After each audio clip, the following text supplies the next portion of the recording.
Sering banget kan kita ngerasa udah analisis bener, tapi kok hasil investasinya tetap aja rugi. Tenang, Anda nggak sendirian. Masalahnya itu seringkali bukan di strategi, tapi di musuh terbesar kita semua, pikiran kita sendiri. Yuk kita bedah bareng-bareng apa aja sih jebakan psikologis yang sering kita nggak sadari ini? Nah, kalimat ini tuh kena banget inti masalahnya di sini. Seringkali bukan salah indikator atau kita kurang jago teknikal. Kerugian terbesar itu justru datang dari pikiran kita yang diam-diam menyabotase keputusannya sendiri. Dan inilah yang mau kita bongkar abis-abisan.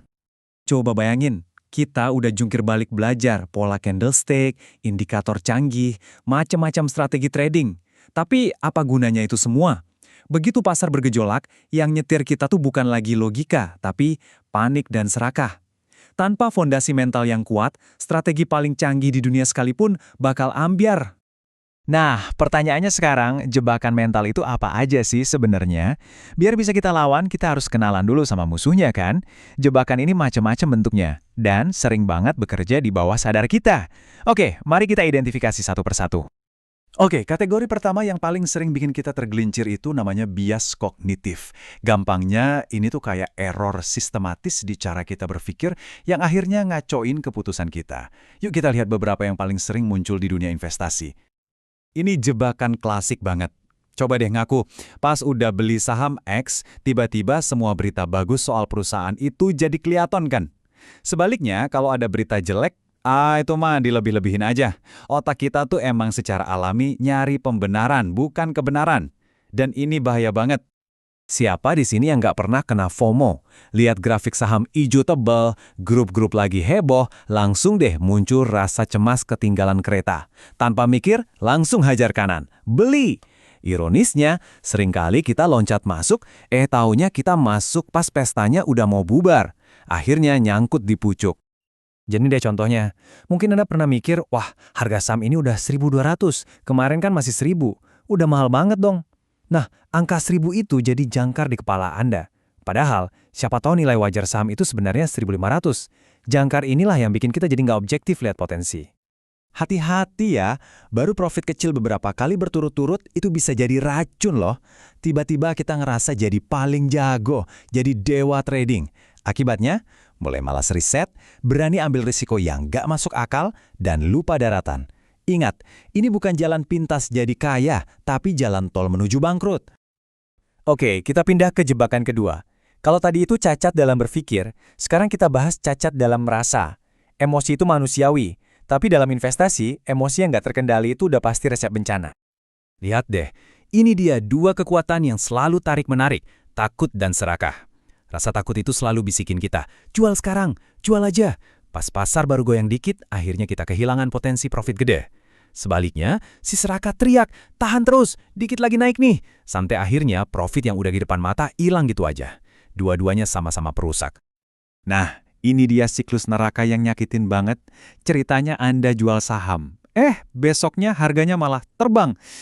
Nyesel kan? Karena nggak tahan sama rasa nyesel itu, akhirnya Anda beli lagi saham yang sama, tapi di harga yang jauh lebih tinggi. Pola ini nguras mental, sekaligus nguras saldo. Dan ini mungkin emosi yang paling mematikan dari semuanya. Harapan palsu. Waktu portofolio kita merah, kita berhenti menganalisis dan mulai berdoa. Pasti balik lagi, pasti balik lagi. Ingat, harapan itu bukan strategi. Harapan kosong inilah yang mengubah rugi kecil jadi bencana finansial. Oke, cukup ya cerita horornya. Kita udah kenalan sama banyak banget masalah. Sekarang bagian paling pentingnya, solusinya gimana? Jawabannya bukan dengan menghilangkan emosi, itu mustahil, tapi dengan membangun sebuah sistem. Sistem yang bikin keputusan kita nggak didikte sama perasaan. Ini dia kerangka kerja biar kita tetap waras. 5 pilar disiplin. Kuncinya, itu punya sistem yang kokoh. Mulai dari bikin aturan main yang jelas, mencatat semua langkah buat belajar, fokus sama prosesnya, jauhi semua gosip, dan yang terpenting patuhi rencana. Yuk kita bedah satu-satu. Anggap aja ini kayak checklist wajib sebelum neken tombol buy. 4 pertanyaan simpel ini adalah benteng pertahanan Anda. Kenapa saya beli? Target profitnya di mana? Kalau salah, saya harus keluar di harga berapa? Seberapa besar modal yang saya resikokan? Jawab ini dulu dengan jujur, baru bertindak. Ini bakal nyelamatin Anda. Dan kalimat ini merangkum semuanya dengan sempurna. Waktu terbaik untuk bikin rencana itu adalah saat kepala kita masih dingin. Saat kita masih bisa berpikir objektif. Rencana inilah yang nanti jadi kompas kita waktu badai emosi datang. Jurnal trading itu bukan buku harian biasa. Ini adalah cermin. Dengan jujur nyatet apa yang Anda rasain, dan apakah Anda patuh sama rencana, nanti pola kesalahan Anda bakal kelihatan jelas banget. Anda bakal nemu momen, oh ternyata saya selalu panik jual kalau pasar lagi begini. Kesadaran inilah kuncinya. Nah, 3 mindset ini penting banget buat dukung sistem Anda. Pertama, jangan terobsesi sama profit harian. Fokus aja jalanin proses yang benar secara konsisten. Kedua, matiin semua noise, semua sumber gangguan yang nggak perlu.